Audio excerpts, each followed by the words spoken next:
Hello friends, welcome to Anu's kitchen world. ഞണ്ട് എല്ലാവർക്കും ഇഷ്ടപ്പെട്ട ഒരു വിഭവം തന്നെയാണ്. എന്നാൽ നമുക്ക് പ്രിയപ്പെട്ടവർക്ക് ഞണ്ട് ഒരുപാട് ഇഷ്ടമാണെങ്കിൽ പോലും അതിൻ്റെ ഷെല്ലൊക്കെ മാറ്റി കഴിക്കുന്ന തന്നെ ഓർക്കുമ്പോൾ എല്ലാവരും ഒന്നുകൂടെ ചിന്തിച്ചിട്ടേ ഞണ്ട് വാങ്ങാറുള്ളൂ. എന്നാൽ ഞാൻ ഇന്ന് വന്നിരിക്കുന്നത് ഞണ്ടിൻ്റെ മാംസം മാത്രം എടുത്തൊരു മസാല റോസ്റ്റ് ഉണ്ടാക്കുന്ന റെസിപ്പി ആയിട്ടാണ്. പ്രിപ്പയർ ചെയ്യാനൊക്കെ കുറച്ച് സമയം എടുക്കും, എങ്കിൽ പോലും കഴിക്കാനും നല്ല ടേസ്റ്റാണ്, ഈസിയുമാണ്. നമുക്കപ്പോൾ വേഗം തന്നെ റെസിപ്പി കാണാം. ആദ്യം തന്നെ ഞാനിവിടെ എടുത്തിട്ടുള്ളത് 1 കിലോ ഞണ്ടാണ്. കാലൊക്കെ തന്നെ നന്നായിട്ട് പൊട്ടിച്ചിട്ടുണ്ട്. ഒരു ചട്ടിയിലേക്ക് ഞണ്ടെല്ലാം കൂടെ ഇട്ട് കൊടുക്കുന്നുണ്ട്. വലിയ ഞണ്ടായതുകൊണ്ട് മാത്രമാണ് ഞാൻ അതിൻ്റെ ചെറിയ കാലുകളും കൂടെ കുറച്ച് എടുത്തിട്ടുള്ളത്. അതോടൊപ്പം തന്നെ 5 അല്ലി ചെറിയ വെളുത്തുള്ളി ചതച്ചതും ചെറിയ കഷ്ണം ഇഞ്ചി ചതച്ചതും കൂടെ ചേർത്ത് കൊടുക്കാം. വെളുത്തുള്ളി ഓപ്ഷണലാണ്, ഗ്യാസിൻ്റെയൊക്കെ ഇഷ്യൂസ് വരാതിരിക്കാൻ വേണ്ടിയിട്ട് മാത്രമാണ് ഞാൻ കുറച്ച് വെളുത്തുള്ളി ചേർത്ത് കൊടുക്കുന്നത്. അടുത്തതായിട്ട് 1/2 ടീസ്പൂൺ മഞ്ഞൾപ്പൊടിയും ഉപ്പ് ആവശ്യത്തിനും ചേർത്ത് കൊടുക്കാം. ഉപ്പ് അധികം ചേർക്കണ്ട, ആവശ്യമെങ്കിൽ നമ്മൾക്ക് അവസാനം ടേസ്റ്റ് ചെയ്ത് നോക്കിയിട്ട് ചേർത്ത് കൊടുക്കാം. അതുകൊണ്ട് വളരെ കുറച്ച് ഉപ്പ് മാത്രം ഈ ഘട്ടത്തിൽ ഇട്ട് കൊടുത്താൽ മതി. അതിനുശേഷം കുറച്ച് വെള്ളം കൂടെ ഒഴിച്ചു കൊടുത്ത് അടച്ചു വെച്ച് നമുക്കിത് വേവിച്ചെടുക്കാം. നിങ്ങൾക്ക് ഇഷ്ടമാണെങ്കിൽ കുടംപുളി കുറച്ച് ചേർത്ത് കൊടുക്കാം. ഞാനിപ്പോൾ ഇതിലേക്കൊന്നും ചേർക്കുന്നില്ല. ഒരു പുളിരസം നിങ്ങൾക്ക് ഇഷ്ടമാണെങ്കിൽ നിങ്ങൾക്ക് കുറച്ച് കുടംപുളിയും കൂടെ ചേർത്തിട്ട് നമുക്കിത് അടച്ചു വെച്ച് നന്നായിട്ടൊന്ന് വേവിച്ചെടുക്കാം. ഇപ്പോൾ അടച്ച് വെച്ച് വേവിക്കാൻ തുടങ്ങിയിട്ട് 7 മിനിറ്റോളം ആയിട്ടുണ്ട്. നമുക്കൊന്ന് മൂടിയ മാറ്റി നോക്കാം. ഇടയ്ക്ക് മിക്സ് ചെയ്ത് കൊടുക്കണം, അതല്ലെങ്കിൽ ചിലപ്പോൾ അടിക്ക് പിടിക്കാനുള്ള ചാൻസ് കൂടുതലാണ്. ഇപ്പോൾ നിങ്ങൾക്ക് കാണാൻ പറ്റും ഞണ്ടൊക്കെ നന്നായിട്ട് വെന്ത് വന്നിട്ടുണ്ട്, കളറൊക്കെയും മാറി വന്നിട്ടുണ്ട്. നമുക്ക് ഈ സമയത്ത് ഗ്യാസൊക്കെ ഓഫ് ചെയ്തിട്ട് ഒരു പ്ലേറ്റിലേക്ക് ഞണ്ട് മാത്രം പീസ് മാത്രം എടുത്ത് മാറ്റി ചൂടാറാനായിട്ട് വെക്കാം. ഞണ്ടെല്ലാം ചൂടാറാനായിട്ട് മാറ്റി കഴിയുമ്പോൾ നമ്മൾ വേവിച്ച ചട്ടിയിൽ കുറച്ച് വെള്ളം കിട്ടും. ഇതിൻ്റെ സത്താണത്, അതുകൂടെ നമ്മൾക്ക് മാറ്റി വയ്ക്കാം. ഞണ്ടൊക്കെ നന്നായിട്ട് ചൂടാറിയതിന് ശേഷം ഞണ്ടിൻ്റെ മാംസം മാത്രം വേർതിരിച്ചെടുത്തിട്ടുള്ളതാണിത്. 1 കിലോ ഞണ്ട് എടുക്കുമ്പോൾ വളരെ കുറച്ച് മാംസം മാത്രമേ കിട്ടുകയുള്ളൂ. 2 പേര് കൂടുതലൊക്കെ ഉണ്ടെങ്കിൽ കുറച്ചധികം ഞണ്ട് എടുക്കുന്നതായിരിക്കും നല്ലത്. അതോടൊപ്പം തന്നെ ഷെല്ല് നമുക്ക് കിട്ടിയിട്ടുണ്ട്. ഞണ്ടിൻ്റെ ഷെല്ല് കടിക്കാൻ ഇഷ്ടമുള്ളവർക്ക് നമുക്ക് നേരത്തെ വേവിച്ച വെള്ളം നമ്മൾ മാറ്റി വെച്ചിട്ടുണ്ടായിരുന്നു, അതും കൂടെ കൂട്ടി നമ്മളുടെ ചാനലിലുള്ള പോലെ തന്നെ ക്രാബ് റോസ്റ്റ് ഉണ്ടാക്കി കഴിഞ്ഞാൽ നല്ല ടേസ്റ്റ് ആയിരിക്കും. ഞാനിപ്പോൾ അത് ചെയ്യാൻ വേണ്ടിയിട്ട് ഈ ഷെല്ലെടുത്ത് മാറ്റി വയ്ക്കുന്നുണ്ട്. മസാല ഉണ്ടാക്കുന്നതിനായിട്ട് നമ്മൾക്കൊരു നോൺ സ്റ്റിക്ക് പാൻ അടുപ്പത്തേക്ക് വെക്കാം. അതിലേക്ക് 1 ടേബിൾ സ്പൂൺ വെളിച്ചെണ്ണ ഒഴിച്ചു കൊടുക്കാം.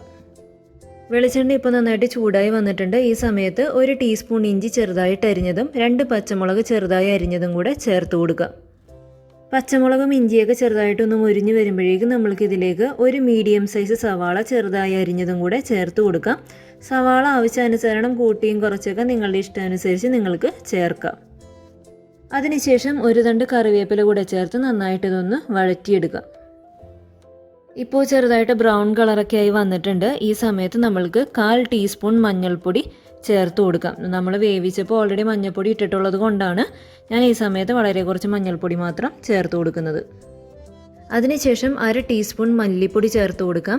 നമ്മൾ മാംസം മാത്രം എടുത്തിട്ടുള്ളത് കൊണ്ടാണ് മസാലകളെല്ലാം വളരെ കുറച്ച് മാത്രം ചേർക്കുന്നത്. അതല്ലാന്നുണ്ടെങ്കിൽ മസാലക്കുത്തായിരിക്കും ഏറ്റവും മുന്നിൽ നിൽക്കുന്ന, നമുക്ക് ഞണ്ടിൻ്റെ ഒരു ടേസ്റ്റ് കിട്ടില്ല. അതുകൊണ്ട് മസാലകളെല്ലാം വളരെ കുറച്ച് മാത്രം ചേർത്ത് കൊടുത്താൽ മതി.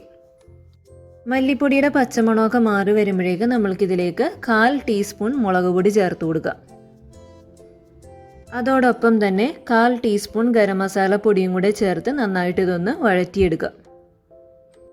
ഇപ്പോൾ മസാലകളെല്ലാം നന്നായി തന്നെ മുരിഞ്ഞ് വന്നിട്ടുണ്ട്. ഈ സമയത്ത് നമ്മൾ നേരത്തെ തയ്യാറാക്കി വെച്ചിട്ടുള്ള ഞണ്ടിൻ്റെ മാംസം മാത്രം ഇതിലേക്ക് ചേർത്ത് കൊടുക്കുക. ഇത് തയ്യാറാക്കുന്നതിനായിട്ട് നോൺ സ്റ്റിക്ക് പാൻ തന്നെ എടുക്കുന്നതാവും ഏറ്റവും നല്ലത്, അല്ലെങ്കിൽ ഒട്ടിപ്പിടിക്കാനുള്ള ചാൻസ് വളരെയധികം കൂടുതലായിരിക്കും. ഈ സമയത്ത് മീറ്റും മസാലയും കൂടെ നന്നായിട്ട് യോജിപ്പിക്കുക.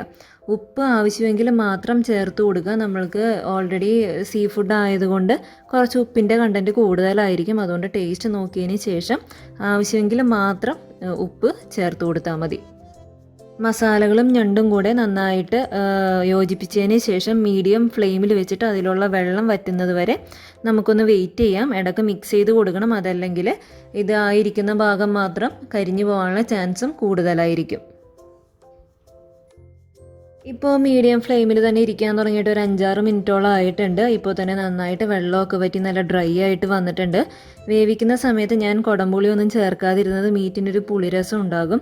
ഒരു പക്ഷേ അത് മിക്കവർക്കും അത് ഇഷ്ടമാവാൻ ചാൻസ് ഇല്ല. എന്ന് വെച്ചാൽ ഞണ്ടിൻ്റെ ടേസ്റ്റ് വരാതെ പുളിയുടെ ടേസ്റ്റ് ആയിരിക്കും മിക്കപ്പോഴും നമ്മൾക്ക് മീറ്റിൽ കിട്ടുക. അപ്പോൾ നിങ്ങൾക്ക് വേണമെന്നുണ്ടെങ്കിൽ നിങ്ങൾക്ക് പുളി ചേർത്ത് കൊടുക്കാം. ഏറ്റവും നല്ലത് പുളി ചേർക്കാതെ ഇതൊന്ന് ചെയ്തെടുക്കുന്നതായിരിക്കും ഏറ്റവും രുചികരമായിട്ട് നമുക്ക് തോന്നുക. അവസാനമായിട്ട് നമ്മൾക്ക് 1/4 ടീസ്പൂൺ കുരുമുളക് പൊടിയും കൂടെ ചേർത്ത് നന്നായിട്ട് യോജിപ്പിച്ചതിന് ശേഷം ഫ്ലെയിം ഓഫ് ചെയ്യാം. ഒരു സെർവിങ് പ്ലേറ്റിലേക്ക് മാറ്റാം. ഞണ്ടൊക്കെ ഒരുപാട് ഇഷ്ടമുള്ളവരും അതിൻ്റെ ഷെല്ലൊക്കെ മാറ്റി കഴിക്കുന്ന കാര്യം ഓർക്കുമ്പോൾ തന്നെ മടി തോന്നുന്നവരും ഈ റെസിപ്പി ഒരിക്കലൊന്ന് ഉണ്ടാക്കി നോക്കണം. നിങ്ങൾക്ക് എല്ലാവർക്കും ഒരുപാട് ഇഷ്ടമാകും. അതോടൊപ്പം തന്നെ വിശന്ന് വരുന്ന സമയത്ത് ഞണ്ടാണ് കറി എന്ന് പറയുമ്പോൾ ഇനി കഴിക്കണ കാര്യം ഓർത്തൊന്നും വിഷമിക്കേണ്ട. ഈ ഒരു രീതിയിലാണ് നിങ്ങൾ മസാല ക്രാബ് റോസ്റ്റ് ഉണ്ടാക്കുന്നതെങ്കിൽ നിങ്ങളെല്ലാവരും ഒരു പിടി ചോറ് കൂടെ കൂടുതൽ കഴിക്കും. നിങ്ങളെല്ലാവരും ട്രൈ ചെയ്ത് നോക്കണം. Thank you for watching.